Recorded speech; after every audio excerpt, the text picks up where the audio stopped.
I tried to fold 1,000 paper cranes in just 30 days as a gift of healing for my younger brother who was preparing for major surgery. And between a full-time job, a toddler, a second baby on the way, and life in general, I nearly gave up. But something happened that gave me a second chance. And this is the story of how I finished the challenge and what I learned along the way. I started this journey because of the senbazuru challenge, the belief that folding 1,000 cranes can bring healing, hope, and wishes fulfilled. My younger brother was preparing for major surgery, and I wanted to give him something deeply personal, something he could carry with him, even symbolically, through the difficult days ahead. So I designed my senbazuru color pattern to match his favorite NFL team, green, white, and yellow. Not random choices, but colors I knew he would recognize.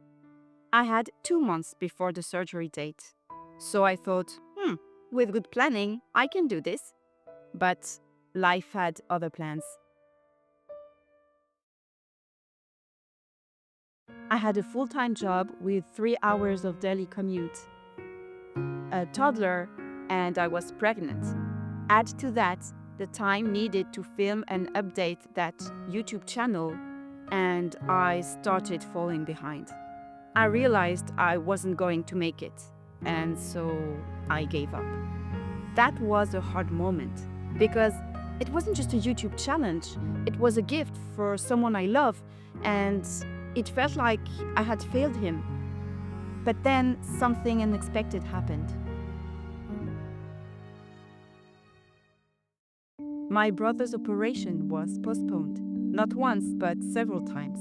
And when the new surgery date was finally set, I realized something. I had exactly 1 week left at work before maternity leave. That meant I had one last window, 30 days, to try again. I knew it would be tight, but something in me said, do it, you won't get another chance. I started folding every moment I could.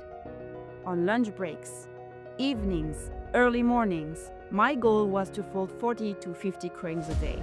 And once I started my maternity leave, I increased that goal. Some days I hit my target, others I fell short. But once I had full days to focus on making cranes, I was folding 80, sometimes 100. One day I even reached 1,010. I didn't take as much footage as I wanted. I was too focused on not missing the deadline. But I captured a few snapshots, just to remember how it felt like. This is what 920 cranes look like. As you can see, the bag is quite filled up. And this is what remains to be folded.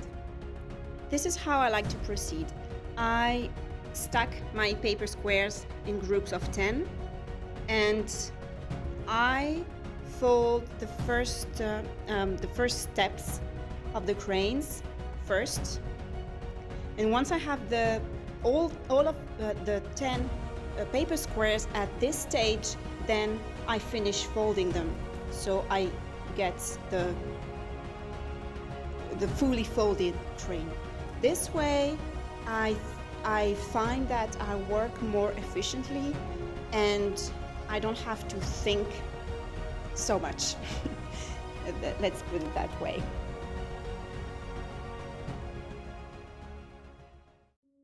Of course, I made mistakes. My final count said 1,000, but somehow I had 10 extra green squares left. Turns out I had made a mistake earlier, so I had to fold those into cranes. I also ended up with too many white cranes. The thing is, I had cut each white sheet into 12 squares, but actually I only needed to fold 40 cranes for the senbazuru. But once I had those squares, I just felt I had to use them, so I kept folding. Looking back, I also realized that my color pattern could have been better. Instead of just one white crane per string between green and yellow, I wish I had made white more present.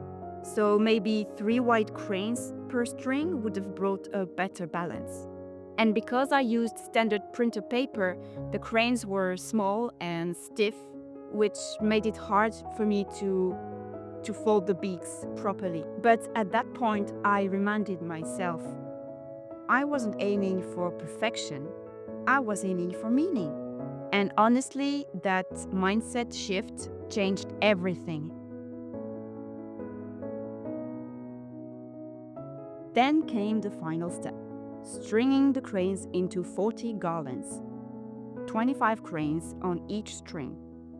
I wanted them to hang at the same height, and for the final touch, I created a homemade plastified logo to hold them together. But when I saw how heavy the whole thing was, I had to change the design, and my sister helped me come up with a better solution. And then the big day came. I was nervous. My brother isn't the most expressive person. I didn't know how he would react. But when I handed him the finished senbazuru, I saw something in his eyes. He was surprised and moved, and now the piece hangs in his bedroom. Looking back, I learned more than I expected. I learned that consistency matters more than perfection. I learned that acts of love don't need to be loud, just true. I learned that even when things don't go to plan, sometimes life gives you a second chance. If I could do it again, I would give myself more grace. I would let go of the pressure earlier, and I would trust the process, one fold at a time.